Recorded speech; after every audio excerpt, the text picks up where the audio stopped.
नमो नमः। Goa spiritual festival को हमने शुरू इसीलिए किया गया क्योंकि गोवा की जो स्पिरिचुअल लाइफ है वो बहुत स्ट्रांग है और उसको कभी भी हाईलाइट नहीं किया गया।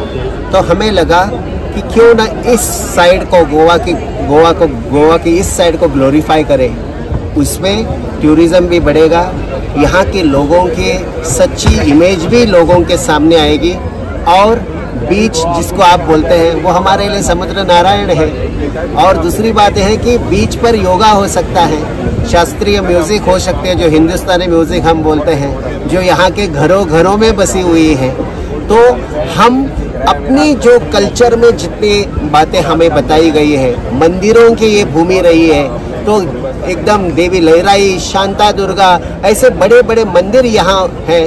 तो हम ऐसे मंदिरों को भी प्रमोट करना चाहते हैं कि ये मंदिरों की भूमि है और सबसे ऊपर ये भगवान परशुराम की भूमि है, उस पे भी ऊपर ये साक्षात गौ माता की भूमि है। इसीलिए गोवा का ओरिजिनल नाम जो गोवापुरी है या गोपकपट्टनम है, इस गोपकपट्टनम का अर्थ यह है गोवा यानी गो जहाँ यानी गाय जहाँ रहती है ऐसा स्थान।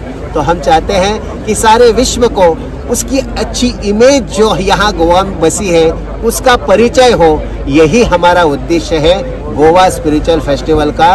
और प्रमोद जी सावंत जो हमारे सीएम हैं उनका बहुत अच्छे से इस संकल्प पे हमारे सपोर्ट भी है और वो भी लगे हुए हैं, उनके सारे मंत्री भी लगे हुए हैं कि ये सारा कार्यक्रम जो है वो विश्व भर जाना चाहिए। और भारत में ही नहीं अपितु विश्व के अलग अलग स्थानों पर के संत भी आए हैं और बड़े बड़े वीआईपीज भी यहाँ आए हैं, यूरोप से आए हैं, अमेरिका से आए हैं, ऑस्ट्रेलिया से आए हैं, वियतनाम से आए हैं, दुबई से आए हैं, ऐसे अलग अलग देशों से भी यहाँ आमंत्रित हैं। तो पहला दिन जो है वो गोवा के लिए जो वेद और संस्कृत के लिए समर्पित रहा, जो गोवा की भूमि वेदों की और संस्कृत की रही है। दूसरी हमारी ये जो मंदिर की परंपरा रही है, जो मंदिरों में जो अलग अलग कला पेश हुई है, ये कलाकारों की भूमि रही है। ऐसे हर दिशा में गोवा के लोग जो हैं वो समृद्ध हैं। इसी गोवा का परिचय हम गोवा स्पिरिचुअल फेस्टिवल के माध्यम से सबको देना चाहते हैं, यही हमारी इच्छा है।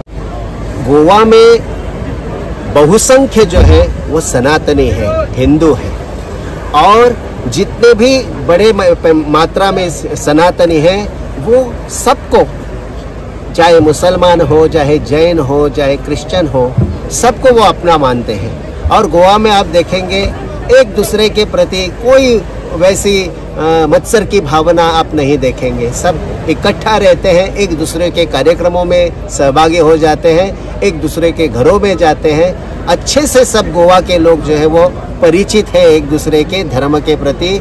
और हम चाहते हैं कि गोवा का जो ये रूप है वो टूरिज़्म को ज़्यादा बढ़ावा देगा। और टूरिज़्म एक ऐसा क्षेत्र है गोवा का जिस पर यहाँ की इकोनॉमी पली बड़ी है। तो हम चाहते हैं कि गोवा के इस क्षेत्र को यदि स्ट्रॉन्ग करें तो मेरे गोवा का और संपन्न रूप जो है वो दुनिया को पता चलेगा।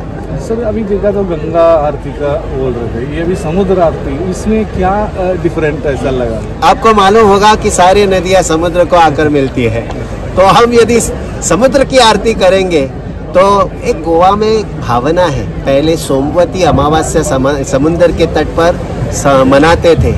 ये समुद्र आरती क्या?